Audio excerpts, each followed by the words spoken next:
So we are supposed to go on a date. That's why I tried out a bit Bangla look. I do have some of these clothes. I pre-ordered them and had them delivered in Australia because I wanted to wear something like this. But I did not get the chance to wear anything because of my work. So today I just planned. It was not really my plan. I'm not going to take the credit from my husband. It was his plan to go on this date night. And now he lost his car keys. That's why I got the time.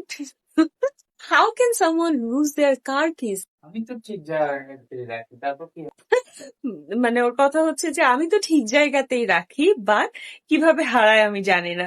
So every time when I lose something and I ask him, where did you keep this one? So he will be like, যদি ওইখানে খুঁজে পাও তাহলে ওইখানেই আসবে, যদি ওইখানে খুঁজে পাই তাহলে তো ওইখানেই থাকবে, হ্যাঁ, আর যদি না পাও তাহলে অন্য কোথাও আছে।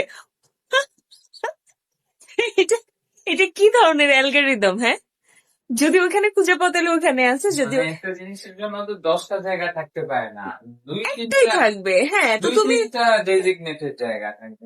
মোজা কোথায় খুঁজে পাওয়া যায় বলতো? কয়টা জায়গা ডেজিগনেটেড? ওইটা কিন্তু তোমার দায়িত্ব। মুজার পার্টটা হচ্ছে তোমার। এটা কিভাবে, কবে থেকে? তুমি মানে বাংলাদেশ থেকে সব মোজা তুমি নিয়ে আসছো, হ্যাঁ। আমার এবং তোমার। এই যে আটকাই গেলা এখন। এটা কোনো লজিক হইলো? মেইনলি আজকে ম্যারিবু স্টেটের একটা কনসার্ট ছিল রেড হিল অডিটোরিয়ামে, যেটা দেখার জন্য আমরা অনেক এক্সাইটেড ছিলাম। বাট আমাদের ইচ্ছে ছিল আমরা 6টার দিকে 7টার দিকে বের হব, কনসার্ট দেখবো, তারপরে খাওয়া দাওয়া করবো, এরপরে বাসায় আসবো। বাট অ্যাকচুয়ালি আমাদের বের হইতে হইতে 9টা বেজে গেছে, কারণ আমরা দুইজনই ইচ্ছা মতো ঘুমাইছি। তো এরপরে বের হওয়ার পরে যাওয়ার পরে ডিনার করে গিয়েছিলাম আমরা। এরপরে এই মেয়েটাকে দেখলাম নাচানাচি করতেছে স্টেজের সামনে, যেটা দেখে ভালোই লাগলো। ওদের এখানে কিন্তু কনসার্ট গুলো বেশ শান্ত হয়।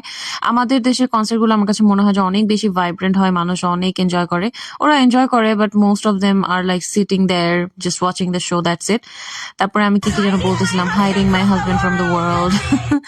এরপর যেহেতু ডিনার করে বের হয়েছিলাম, খিদা ছিল না, তাহলে কি করবো, ম্যাকডোনাল্ডস এর আইসক্রিমই হচ্ছে শেষ ভরসা। আমি আগে আসলে ম্যাকডোনাল্ডস এর আইসক্রিম একদমই পছন্দ করতাম না, বাট রিসেন্টলি আমি জানি না কেন জানি আমার বেশ ভালোই লাগে। নিউ ইয়ারে আমার নিউ প্যাক্ট হচ্ছে আমি প্রতিদিন স্কিন কেয়ার করে শুবো। আগে কিন্তু আমি স্কিন কেয়ার না করলে রাতে ঘুম আসতো না। আর বিয়ে শাদী করলাম, অস্ট্রেলিয়া আসলাম, অনেকগুলো রুটিনে ব্রেক হওয়ার কারণে এখন এটা খুব নর্মাল হয়ে গেছে যে না করেই ঘুমায় যাই। তো এখন থেকে নিউ ইয়ারে আমি অ্যাটলিস্ট চেষ্টা করবো এই ইয়ারটাতে প্রতিদিন রাতে যেন আমি স্কিন কেয়ার করে এরপরে ঘুমাতে যাই। I had a wonderful slip today.